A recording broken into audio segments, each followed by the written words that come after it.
Grabe ang iinit ng ulo ng mga players ngayong araw sa NBA. Grabe, sunod-sunod kagad mga boss ang suntukan ng mga players. Ano nga ba ang meron ngayong araw at bakit ganito na lamang kaiinit ang ulo ng mga players?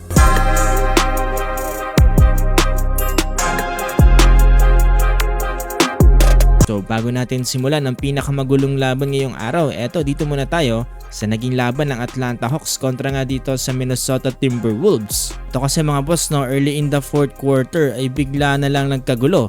Ito nga si Mohamed Gay at ito nga si Naz Reid. Parang manok na nagsabong kagad mga boss, etong sila Naz Reid at itong si Mohamed Gay. Paano nga ba nagsimula ang gulo sa dalawang players na to? Ito kasi mga boss mag-i-screen sana etong si Naz Reid dito nga para sa number 3 ng Minnesota Timberwolves na si Jaden McDaniels. Kaso nga lang parang ginulangan siya dito nga ni Mohamed Gay tapos tinulak pa siya dito. Kaya naman etong si Naz Reid ay napikon sa ginawa ni Mohamed Gay at dyan na nga nagsimula ang gulo sa dalawang players na to. Anamang naitalang nasaktan sa dalawang players na to kaso nga lang ay na-eject din sila dito nga sa naging laban. Dahil sa huli nanalo pa rin naman dyan ang Minnesota Timberwolves sa final score na 138-116.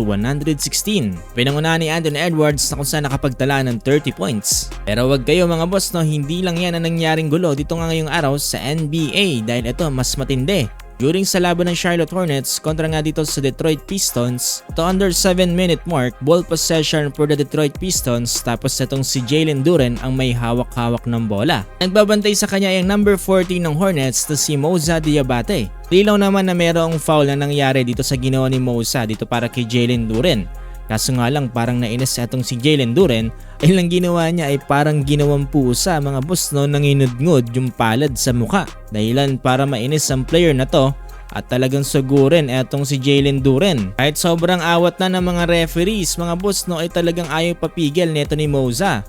Pero ang mas nagpagulo dyan ay itong si Miles Bridges dahil gusto niya pa sanang humabol ng suntok kay Jalen Duren. Kaya naman ang bad boy ng Detroit Pistons na si Isaiah Stewart ay to the rescue mga boss at gusto rin sugurin itong si Miles Bridges.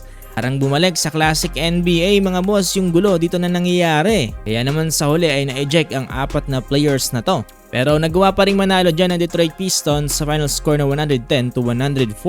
Dahil na-frustrate na rin ang head coach ng Charlotte Hornets during under 6-minute mark dito nga sa naging laban na to at na-eject na rin siya dito nga sa game. Ang una nga pala dito para sa Detroit Pistons etong si Cade Cunningham with 33 points. Sabi mga boss, ewan ko kung anong nangyayari sa mga players ngayon at bakit napakaiinit ng mga ulo. Pero okay na rin to mga boss para medyo exciting naman ang pinapanood natin sa NBA. Dati kasi parang sobrang soft na ng mga players. Hindi ko naman sinasabi na okay makipag-away. Pero kung kayo ang tatanungin, sino nga ba talaga ang nagsimula ng gulo? Si Jalen Duren nga ba o si Moza? Kung gusto niyo pa ng more basketball updates ganito at maging updated sa mga nangyayari ngayon sa NBA, ay huwag niyong kalimutang i-follow itong ating page.